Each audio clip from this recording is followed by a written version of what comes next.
Today, I want to do a piece on a guy named Ernie Shavers. Ernie Shavers is one of the hardest hitting boxers in the heavyweight division that Muhammad Ali said that was one of the hardest hitters in the world, in the United States. As I learned more about Ernie Shavers, Muhammad Ali was always talking about who was the hardest hitting boxer. So I didn't really know about that until I seen a lot of Muhammad Ali fights. He fought Ken Norton, he fought Joe Frazier, George Foreman. He fought some of the most hardest hitting boxers in the United States and in other countries, Rumble in the Jungle, different things. But he said that this guy was hit so hard that that's the only time he ever got hit that hard. But how did I run into Ernie Shavers? One day we was in church in Leavenworth, and the chaplain told us that it's gonna be some guests coming in, but we didn't really know who was the guest. So about 25 of us, we say, man, since the guys coming in from the street that's come take their time to come talk to us, let's just go down there and see who is these guys coming in from the street. Because I know they used to bring in baseball guys to play baseball and a little bit of basketball. So we all got together and we went to the gym. And we went to the chapel. And while we was in the chapel, the guests came in and they was talking about, they had the lights out and they was showing this video of Muhammad Ali and a 25 to 10-minute video showing Ernie Shavers' most highlights of his career is when he fought Muhammad Ali. So when we was watching the video, he was talking about different fights he had and who he was fighting against. And he was talking about how Don King promoted the fight and promoted him, and he didn't want to introduce Don King to the mafia. And Ernie Shavers was a big guy. He wasn't real big, but he was about 6'2". He looked like he was rough. He think he was from New Jersey. And he was telling us that he was doing his testimony because I think he had became a Christian. And he was doing his testimony just to let people know that you can come from nowhere and be able to fight some of the most talented boxers in the world just by training hard. I don't know if Ernie Shavers had went to prison or not, but I know he was one of those guys out of New Jersey that was one of the rough fighters, because I know they had a prison up there in Youngstown. And I used to see Muhammad Qawi come out that jail, that system. A lot of those guys come out of that system. And Ernie Shavers just wanted to let everybody know in America that he boxed Muhammad Ali. But as I got older and I started seeing Muhammad Ali and his conditions and the condition it had on his mind, and Larry Holmes and all of these heavyweight fighters, I really got to had an opportunity to meet one of the most hardest hitting boxers in the United States. And I also met George Foreman. I met George Foreman. I met Muhammad Ali. I met all these guys. And to make a long story short, I really wanted to talk about how I met some of the boxers that really put an impression on me as a young man to be able to understand the power and the punching power of men, and the ability to box beyond all odds.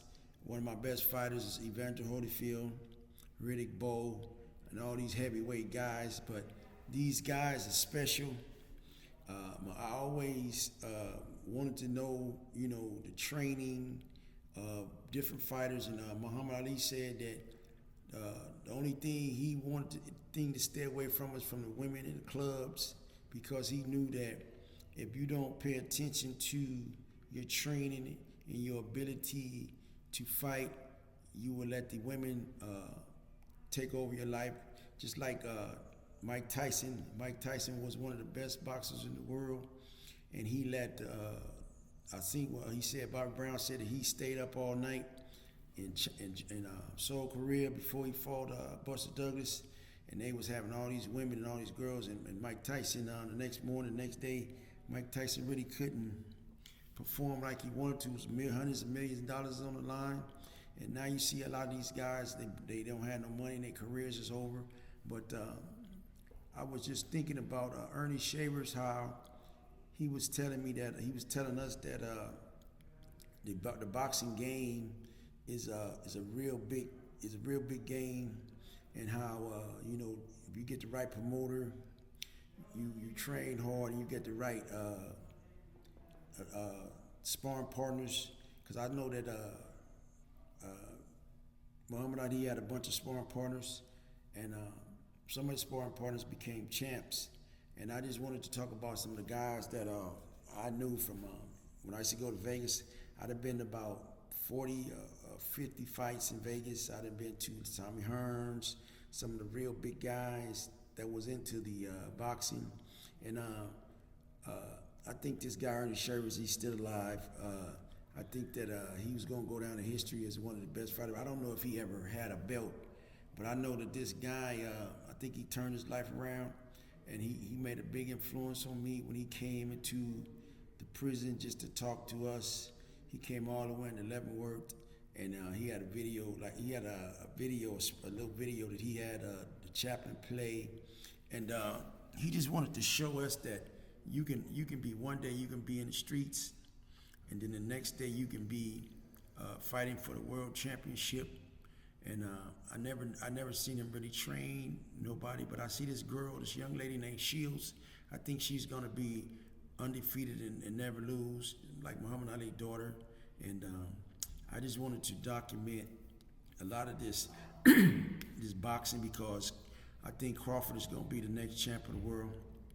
But I think he just got to get just a little bit more discipline, and I think he just got to be able to work his way up to the heavyweight, to the big division, and he'll be able to do a lot of things that a lot of fighters is not going to be able to do.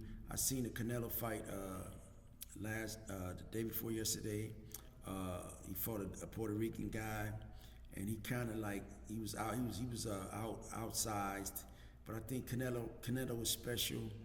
But I think Canelo, he been destroying a lot of guys. He destroyed one of the Charlos.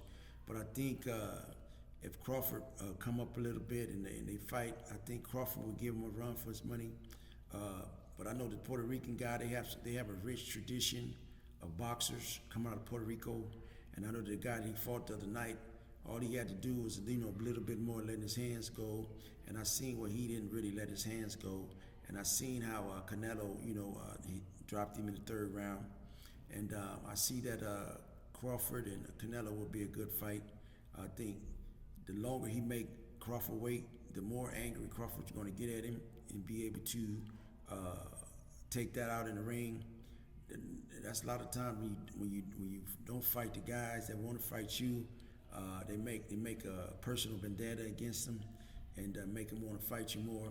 But I had another one of my best fighters was an old fighter named Archie Moore, and this is boxing, and I think I'm gonna go start doing a lot of doing stuff on boxing, because I think with these new Tank Davis and these other guys is coming up, I think there's going to be some good fights, and I think Crawford is dealing with these the Arabs, which is going to put a nice purse up for them to fight. And that's what it needs to be, man. It needs to be fights where you can go and fight the guys you want to fight in different weights and different classes and win those belts. But today I just wanted to document Ernie Shavers, one of the hardest hitting boxers in boxing, Ernie Shavers.